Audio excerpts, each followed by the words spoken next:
All right, Cole Kmet joining us here on CHGO. I think it's for the first time. Yeah, this is the first time. Interview like with this. all the cameras going. Yeah. We appreciate it. Yeah, I know our viewers appreciate you coming on too. I want to start with actually last week. You guys got to go to the United Center, play some basketball. Now, it wasn't like last year when you won the home run derby at Wrigley Field, but how'd it go? I mean, we got to get the scoop on this and who was really the star after you were the star last year. Basketball is really not up my alley. I would always foul out, the first 5 minutes of the game. So, that really wasn't my sport. But, they did a great job over at United Center. But our tight end room held out strong. I mean, Rob Tonyan looked pretty good out there in the three-point competition, so that was good to see. Simba looked good out there, so we had some good shooters. I was surprised about how many good guys we had that could stroke the basketball. The Bears kind of have a history of having some good basketball players. Yeah, it looks like it. Yeah. So did Justin hit a half-court shot or close to one? Did he say that? If he said that, then we'll believe him. I didn't see it personally, but maybe he did. There was some clip going on. Okay, maybe it was all made up. You never know what's on the internet these days. So you guys are here at Veteran Mini Camp. Things ramping up just a little bit, then you get a break before training camp starts. We've been hearing a lot from you guys about just how there's a different vibe. You've talked about it. Your teammates have talked about it. With that, I think comes with some increased expectations, probably even internally for you guys. Is that how it feels? Yeah, I think for me personally, and I know for other guys in the locker room, the expectation hasn't ever wavered, and I know expectations outside the building last year weren't very high, but we have high expectations inside the locker room, and those are maintained always. So, there's obviously a different vibe. Always, I think that's always said this time of year, but it is that time of year. Everyone's feeling optimistic, and you're optimistic about where your football team's at, and we've added a lot of really good players to the squad, and really, really excited about where we can go. Well, I know Bears fans want to see even more of those home run celebrations. Yeah, me too. That you got up your sleeve. So what have you been working on in the offseason?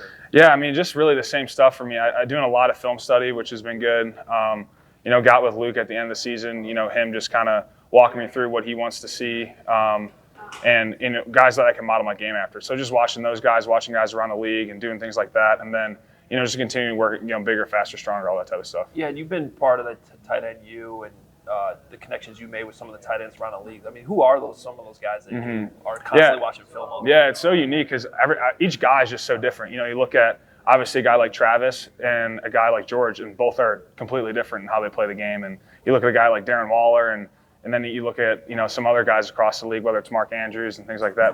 All these guys are just so different in how they play. And so, you try and pick up on some things here and there that maybe that you can put in your toolbox, you try them out, and this is a good time of year to do that. But that's what's kind of so cool to me about the tight end position. Yeah. Because, it's sort of by definition this versatile position, hybrid wide receiver, offensive lineman type thing. So, it makes sense that all the successful tight ends in the NFL would be different in a lot of different ways. Yeah, for sure. And, it's funny when you listen to guys talk Travis and George, if you flip-flop their schemes, their scenario, they're not fitting in as well, So all those schemes fit in really well. And, for myself, I really felt, more comfortable in this scheme that Luke's brought in, and we're just continuing to build on that. I'm looking forward to it. So awesome for you in the offseason to see you get your degree from Notre Dame. Congratulations. Thank you. Appreciate it. Yeah. Now, can you use that as any type of leverage at all in the contract negotiation? You play that card. I can do whatever I want. I got a degree from Notre Dame. Right. Maybe I need that law degree, then I can do that. But I don't know if I could use that in the contract negotiations. But we'll see how it goes. Well, I know you got asked about that last week, so I'm not going to hammer you on that. But look, you're from here. You grew up a Bears fan. How much would it mean to you to eventually get an extension, stay with this team long term? Yeah, it mean the world. I think at the end of the day, my dream as a kid growing up was to close out the World Series game for the Cubs and win a Super Bowl for the Bears. And obviously at a certain point you got to pick one. And I'm here now, and the opportunity to go win a Super Bowl here in Chicago would just be unbelievable. I don't know, man. Don't sell yourself short. You might be able to somehow get it back into baseball, win the Super Bowl, then go back for the Cubs. That would be pretty incredible. Okay, every practice I've seen so far this spring, 49 on defense just stands out as this monster. He's just so big. I don't know how you can watch a Bears practice right now without being Tremaine. Edmunds is huge. Now, you see him out there on the field. I know sometimes you're going ones versus twos and whatever, but from the times you've seen him on the field so far, in what ways is he, just his size, make things difficult for you? Yeah, I'm not sure there's another linebacker in the league that is my size. Like I look at him, and he's like we're identical in size, which is crazy. The size and length is unbelievable. So I remember first day, like I'm running a through route down the middle, and Justin can't put that over the top anymore. You gotta kind of put it on a back hip or something. So there's things like that you talk about, especially with him out there. But he's just so unique in that aspect, and his ability to cover, and obviously you just see his presence when he's in the huddle with those guys, and he's been awesome so far, and we're looking forward to see what he can do. Yeah, can you sense his leadership even though you're on the other side of the ball? Oh, absolutely. Yeah, even when we got like our leadership meetings and things like that, like he knows what he's not overly not saying a lot all the time, but when he says stuff, it means a lot and holds a lot of weight for sure. Now I did see you get him once today. Justin threw a nice ball. He did get it kind of over the top. He went towards the sideline. It was a nice catch over the shoulder by you. Yeah, we had a couple routes that we'd been running over and over. You get this time in OTAs, they've seen the same stuff over and over again, so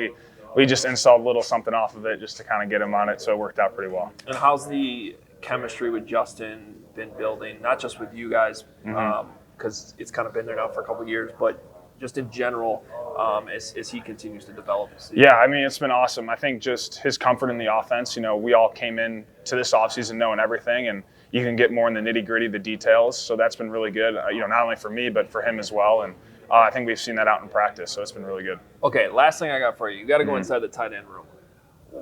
I haven't been able to talk to Bobby Tonyan, or you're calling Robert, Bobby, Bob, Tonyan. I got like 6 names, so I still have not been corrected, but we'll see. I haven't had a chance to talk to him yet. What went into the hair getting cut off? Yeah, so I guess, that was interesting to me. So he said he was going to get a haircut, and he donated it all to charity. So he did donate it. Yeah, so I guess that was the whole point of it. I don't know like how it gets to that point in the first place where you're like, oh, I'm going to do this, but yeah, good for him, and then obviously went to a good cause, so that's pretty cool. Now, is he going to grow it back over the course of the season? I don't know. I actually don't know. I think he's liking the buzz cut right now. He likes how it feels, so I think he's going to stick with the buzz. I personally think he just looks better with the buzz, in my opinion. Yeah. And how's the bonding with him been going? I know you said you've known him for a few years. Yeah, it's been great. Another local guy. Yeah, it's been seamless. I think we're very similar personality-wise, so it's been really cool, and same mindset in terms of how we approach the game, so that's been awesome, and I think he's a great addition to the room into the offense. Well, as we wrap this up, what's your message right now to Bears fans as we go into the summer?